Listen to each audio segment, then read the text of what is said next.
You need people like me.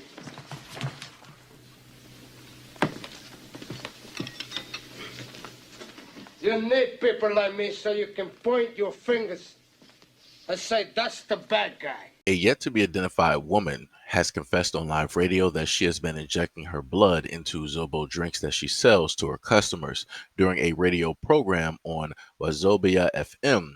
Market runs, the presenters of the show ask Nigerians to call in and state something bad that they have done that they are not proud of. A lady who has HIV stated that she does not have the money to treat herself and she decided to add her blood to the Zobo drinks she is selling because she does not want to die alone. Speaking anonymously on the radio show, the Zobo seller stated, quote, I went to the hospital 6 months ago and I was told I had HIV. I don't have the money for treatment, so I decided that I would not die alone. I started mixing my blood with the Zobo. I make to sell and I sell to many people. When asked on how she does it, she stated, quote, I extract my blood with a syringe and mix it in the Zobo. I was a nurse before, but when I was confirmed HIV positive, I had to stop. I'm not happy with what I have done, but I am happy that I will not die alone. I have been doing this for 6 months now, and I pray that God will forgive me. I just wanted to put this story out there for two reasons. Number one, you have Africans that are in America right now that want to hold their noses up at African Americans, Black Americans, and they want to talk negatively. They want to say that we have, no type of culture, that we don't know how to act, a variety of things, right? Everything negative, even though the only reason that they are here and that they are able to be here is due to the fact of all of the hard work, dedication, the blood, sweat, and tears that we pour directly into this country, into this land, into this soil. Everything that we have done historically has enabled every other culture, every other ethnicity to survive and thrive directly here. And with all of that work that we've done, we get no respect from anyone. We just get continuously looked down upon and told that we didn't do anything, we didn't contribute nothing to this country. All we do is just beg, and all we are, criminals and all these other types of things. When realistically, if you look at people's history, if you look at other people's countries, the countries that they've directly come from, you can see a lot of things, horrendous things that are going on. You can see a lot of detrimental things that are going on. And I find it completely funny that some of the Nigerians that are here that want to act Black American, they want to take on the persona, they want to take on the slang, the language, lexicon, whatever, the dressing style, the jewelry, everything. They want to take on all of that, and then they want to, after they make it, they want to talk high and mighty, and then they want to talk down upon Black Americans, but yet they want to address everything that happens with us, but yet they don't want to address these types of things that are happening back home.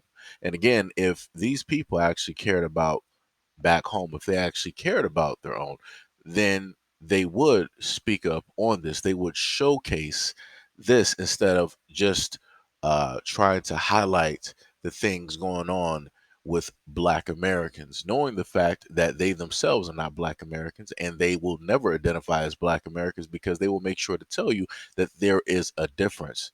Even if they are here, their households, how it is that they are taught, the languages that are spoken there are vastly different than what is in a Black American household, right? And the second reason why I want to talk about this is to also showcase to people that you have to be very, very careful of the things that you decide to drink when you go over to other countries, because you don't know what specifically another person could be doing to said drink. This is a woman who found out that she ended up having HIV. This is a woman that was once a nurse, so she has a medical background. So she knows how to do certain things without things being seen or caught or noticeable.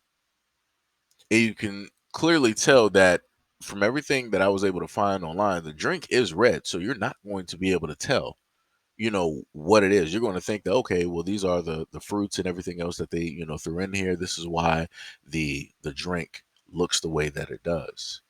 But yet this woman who is a nurse, who went to school, who studied, as she stated, right? This is what she decided to do because she was angry. She was frustrated. As she stated, she didn't want to die alone. So because she has this forever virus for whatever reason, because no, she didn't tell you how it is that she got it. She didn't tell you how it is that she got it. Because usually 9 times out of 10, people will sit up there, especially women, they'll let you know, like, okay, how I ended up getting this was due to the fact of, I was out, 3 a.m. at night, or I was coming from a club, or I was going to my car, I was trying to enter my house, or what. It wasn't none of that she put in there. So you know that she more than likely was out there and venturing out there with men, not paying attention to what it is that was going on. And she just, went with the flow. And now, due to the fact that she went out there and went with the flow, now she wants everybody else to suffer because she's suffering because of what it is that she decided to do. Wow. That's 1,000% crazy. That's 1,000% crazy. The only thing that I could say is that this woman needs to be in prison for life, for 2 eternities, never to be seen or heard from ever again. I like this is I realistically don't even have words for it. I don't, because anybody that is willing to do something like this, like you're putting something in somebody's drink, they're people. Whenever we go to vendors or whatever it is, we're already giving blind faith. We're already, giving over that hope and that belief that, you're, just selling what it is that you're supposed to sell. You're not doing anything nefarious. You're not doing anything detrimental. You're not going to do anything harmful to another person, right? That's the trust that every single customer gives over to a vendor, or to a business where they decide that they want to go get some food or different things of that nature. And this is what people like her will decide to do with that type of trust. Oh man, man, oh man, oh man, oh man. The only thing I can say is that if there were enough people listening, I hope they find out who that street vendor is, and I hope that people will go out there and get tested. I saw somebody in the comment section. They were like, "Oh well, it's bad that she's doing it, but that's not how you catch it. It don't matter. It don't matter. It does not. It does not matter. It does not matter." To try to lighten what it is that took place, that is happening, is so irresponsible. It's crazy. It doesn't matter if that's not how it happened. The fact of the matter is, you need to still go out there and get tested, because there is no 100% on realistically anything.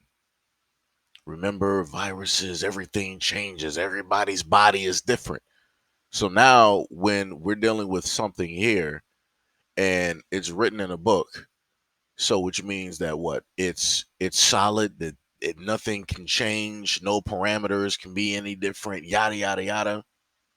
But yet we've had all these other viruses, all these other things, they've changed, they've progressed, they've mutated, they've done this, they've done that. Everybody's body is different. So it's like I said before, that's the most nonsensical and illogical thing to sit up there and state online, and people should stop doing that. It don't matter if that's not how you get it. It doesn't matter if that's not how it happens. The fact of the matter is, if you know that something has been tampered with, you need to sit up there and go get tested, just to have 100% certainty. And then lastly, to my information from a video that I did before on a woman that ended up getting HIV when she was in Jamaica. She stated that the only way that they were actually able to find it, because she was going through a field of symptoms after she came back from that trip, because she had a one night stand, they had to do a spinal tap. She had to go through another doctor in order to figure out, okay, I think I know what you're going through. We're going to have to do a spinal tap in order to really know what it is that's going on. And that's how they found out that she had HIV. So, like I said before, the only thing I could tell people is to be careful when you go out here, because you got a lot of, devious people. You got a lot of people up to no good, and they mean you harm.